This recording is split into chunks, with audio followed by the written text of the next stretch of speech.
Seasonal বিভিন্ন টক ফল দিয়ে আচার তৈরি করতে আমি বরাবরই ভীষণ ভালোবাসি। আর এই টক ফলের আচার কে না পছন্দ করে বলুন তো? বড় থেকে ছোট সবাই কিন্তু আচার খুবই ভালোবাসে। আর সেই আচারটি যদি হয় চালতার আচার, তবে তো কোনো কথাই নেই। আসসালামু আলাইকুম এভরিওয়ান, সবাইকে জানাই আন্তরিক শুভেচ্ছা। আজ আমি আপনাদের সঙ্গে শেয়ার করব চালতার আচারের একটি রেসিপি।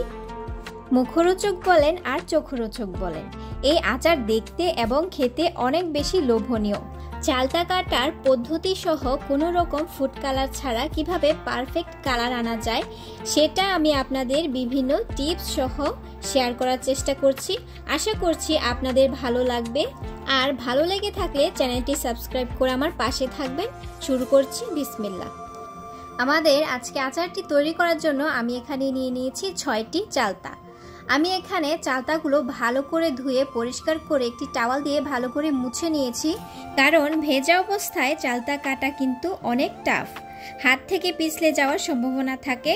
চালতাটি কাটার জন্য প্রথমে আমি এখানে একটি ছুরি নিয়ে নিয়েছি। এবার এই ছুরিটা দিয়ে আমি চালতাটিকে 2 ভাগে ভাগ করে নিয়েছি। আমার ছুরিটা এখানে ছোট হয়ে গেছে, এর জন্য কিন্তু আমি পরবর্তী ধাপটি বটি দিয়েই করে নেব। আপনাদের কাছে যদি বড় ছুরি থাকে তাহলে কিন্তু আপনারা ছুরি দিয়েও করতে পারেন। আর আমার কাছে বটি দিয়ে করাটাই খুবই সুবিধার মনে হয়েছে, তার জন্য কিন্তু আমি পরবর্তীতে সবগুলো চালতা বটি দিয়ে কেটে নিব এবং আমি আপনাদেরকে দেখিয়ে দিচ্ছি আমি কিভাবে কাটছি। চালতা কাটার পর কিন্তু অনেকটাই পিচ্ছিল টাইপের হয়ে যায়, এর জন্য কিন্তু এই কাজটি আপনাদের সতর্কতার সাথে করে নিতে হবে। দেখতে পাচ্ছেন আমি কিভাবে কেটে নিচ্ছি। আপনারা কিন্তু একে একে সবগুলো চালতা এভাবে ফালি করে নেবেন। আপনারা চাইলে এখানে চালতার ছিলকাটাও ফেলে দিতে পারেন, ওই যে আমি যেই সবুজ অংশটা রেখে দিয়েছি, আপনারা চাইলে কিন্তু এটা ফেলেও দিতে পারেন। আমি এখানে আজকে ছিলকাগুলো সহই আচারটা তৈরি করব। আমি কিন্তু একে একে 6টি চালতাই কেটে নিয়েছি। আমার কিন্তু অনেকগুলো চালতার আচার তৈরি করব আজকে। দেখতে পাচ্ছেন আমি একটি বড় বুলের মধ্যে নিয়ে নিয়েছি। এবার এই চালতাগুলোর মধ্যে যে কষগুলো বের হয়েছে এই কষগুলো ধুয়ে নেওয়ার জন্য আমি প্রথমে পানি দিয়ে দিব। পানিতে আমি 10-15 মিনিটের জন্য চালতাগুলোকে ভিজিয়ে রাখবো।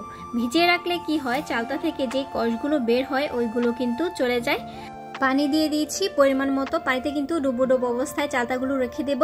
এবার আমি এতে পরিমাণ মতো 2-3 চামচের মতো লবণ দিয়ে দিয়েছি। লবণ দিয়ে পানির সাথে ভালো করে একটু মিশিয়ে নিয়েছি। এবার কিন্তু আমি এইগুলোকে হাত দিয়ে একটু কুচলিয়ে ভালো করে ধুয়ে নেব। 10-15 মিনিট পর কিন্তু আমরা পানি থেকে এগুলোকে উঠিয়ে নিব। উঠিয়ে কিন্তু আরও 2-3 বার ধুয়ে নিলে কিন্তু আমাদের হয়ে যাবে। এবার এই চালতাগুলোকে আমরা সিদ্ধ করে নেব। সিদ্ধ করার জন্য আমি একটি কড়াইয়ের মধ্যে চালতাগুলো দিয়ে দিয়েছি। এতে আমি পরিমাণ মতো অল্প একটু পানি দিয়ে দিলাম আর দিয়ে দিলাম 1 চামচের মতো হলুদ গুঁড়ো। আর এতে আপনারা লবণও দিতে পারেন, এখানে লবণটা দরকার নেই আমার কাছে মনে হচ্ছে। তারপর আমি ঢাকনা লাগিয়ে কিন্তু এগুলোকে সেদ্ধ করে নেব। 5-6 মিনিটের মতো সিদ্ধ করে নিলে কিন্তু চালতাগুলো মোটামুটি অনেকটাই সিদ্ধ হয়ে আসবে। তারপর আমি এটিকে পানি ঝরিয়ে একটি বুলের মধ্যে ছড়িয়ে রেখে দিব যেন পানিটা শুকিয়ে আসে। তারপর চুলায় আমি একটি প্যান বসিয়ে এতে পরিমাণ মতো তেল দিয়ে দিব। পরিমাণ মতো তেল বলতে আমি এখানে 1 কাপ পরিমাণ তেল দিয়ে দিয়েছি আর দিয়েছি 2-3টে শুকনো মরিচ। এবার শুকনো মরিচ দেওয়া হয়ে এলে শুকনো মরিচটা যখন একটু ভাজা হয়ে আসবে তখন আমি 1 চামচের মতো রসুন বাটা আর দিয়ে দেবো 2 চামচের মতো সাদা সর্ষে বাটা। তারপর এগুলোকে আমি একটু তেলের মধ্যে ভেজে নেব, মানে কষিয়ে নেব বলতে পারেন। তারপর এখানে আমি কিন্তু মরিচ গুঁড়ো দিয়ে দিব। আপনারা যে যেরকম ঝাল পছন্দ করেন সেরকম দিতে পারেন। আমি এখানে 1.5 চামচ পরিমাণ মরিচের গুঁড়ো দিয়ে দিয়েছি, যেহেতু পরবর্তীতে কিন্তু আমরা এখানে চিলি ফ্লেক্সটা ব্যবহার করব, এর জন্য কিন্তু আপনাদের বুঝে এখানে মরিচটা অ্যাড করতে হবে। মরিচটা দেওয়ার পর কিন্তু আমরা যে আগে থেকে চালতাগুলো পানিটা ঝরিয়ে রেখেছিলাম সেই চালতাগুলো দিয়ে দিয়েছি। চালতাগুলো কিন্তু আমরা একটু নেড়ে চেড়ে অল্প পরিমাণ ভেজে নেব। আমি এখানে 5-6 মিনিটের মতো ভেজে নিয়েছি। আমি এখানে 2 ধাপে কিন্তু চালতাগুলো দিয়ে দিয়েছি। প্রথমে চালতাগুলো দিয়ে একটু নেড়ে চেড়ে মিশিয়ে পরবর্তীতে আমি আরও কিছু চালতা এখানে অ্যাড করে দিয়ে দিয়েছি। এবার একটি স্প্যাচুলার সাহায্যে আমি কিন্তু ভালোভাবে নেড়ে চেড়ে দিয়েছি। আজকে আমি এই চালতার আচারটি গুড় দিয়ে তৈরি করব। গুড় দিয়ে তৈরি করলে কিন্তু কালারটি খুবই দারুণ আসে, এর জন্য কিন্তু আমি এখানে 1 কাপ পরিমাণ গুড় দিয়ে দিয়েছি। আপনারা মিষ্টির পরিমাণটা বুঝে কিন্তু এখানে চিনি বা গুড় অ্যাড করে দিবেন। দিয়ে দিলাম সামান্য পরিমাণ লবণ। গুড় দেওয়ার পর আমি ঢাকনা লাগিয়ে চুলার আঁচটা মিডিয়াম লো হিটে করে নিয়েছি এবং জাল করে নিচ্ছি। দেখতে পাচ্ছেন এবার ঢাকনাটা খোলার পর কিন্তু আমাদের এখানে চালতাগুলো থেকে অনেকটা পানি উঠেছে গুড় দেওয়ার কারণে। এই পানির মধ্যে আমরা অল্প তাপে মিডিয়াম হাই হিটে এই চালতাগুলোকে রান্না করে নিব।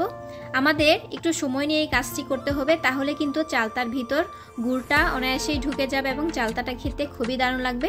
দেখতে পাচ্ছেন গুড়ের পানিগুলো কিন্তু অনেকটাই শুকিয়ে এসেছে এবং কালারটা খুবই দারুণ হয়ে এসেছে। আমি আরেকটু জাল করে নিব যতক্ষণ না পর্যন্ত কালারটা একদম পারফেক্টভাবে ঠিক হয়ে যায়। আমি আবারও ঢাকনা লাগিয়ে কিন্তু এগুলোকে আরেকটু সময় নিয়ে রান্না করে নিব। আমাদের এখানে চালতার আচারের পানিটা মোটামুটি অনেকটাই শুকিয়ে এসেছে। এমন অবস্থায় কিন্তু আমি এখানে 1.5 চামচের মতো পাঁচফোড়ন দিয়ে দিয়েছি আর 1.5 চামচের মতো দিয়ে দিলাম চিলি ফ্লেক্স। তারপর এগুলোকে আমি একটু ভালো করে মিশিয়ে নিচ্ছি। আমি কিন্তু চালতার পানিটা অনেকটাই শুকিয়ে নেব। আমাদের এখানে চালতার আচারটি মোটামুটি তৈরি হয়ে গেছে। এবার কিন্তু আমি নামিয়ে নিতে পারবো। তবুও আমি আরও 2-3 মিনিটের মতো চালতাগুলো নেড়েচেড়ে একটু রান্না করে নিচ্ছি। এবার কিন্তু আমি চুলা থেকে নামিয়ে নিচ্ছি, চালতাগুলো পরিবেশন করে নেব।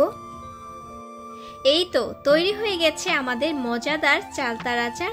এই আচারটা কিন্তু আপনারা ফ্রিজে বছর জুড়ে সংরক্ষণ করে রাখতে পারবেন। তো আর দেরি কেন, চালতার সিজন থাকতে থাকতে কিন্তু আপনারা এরকম মজাদার চালতার আচারটি তৈরি করতে পারেন এবং পরিবারকে উপহার দিতে পারেন। তো আমার আজকের এই রেসিপিটি আপনাদের কাছে কেমন লেগেছে?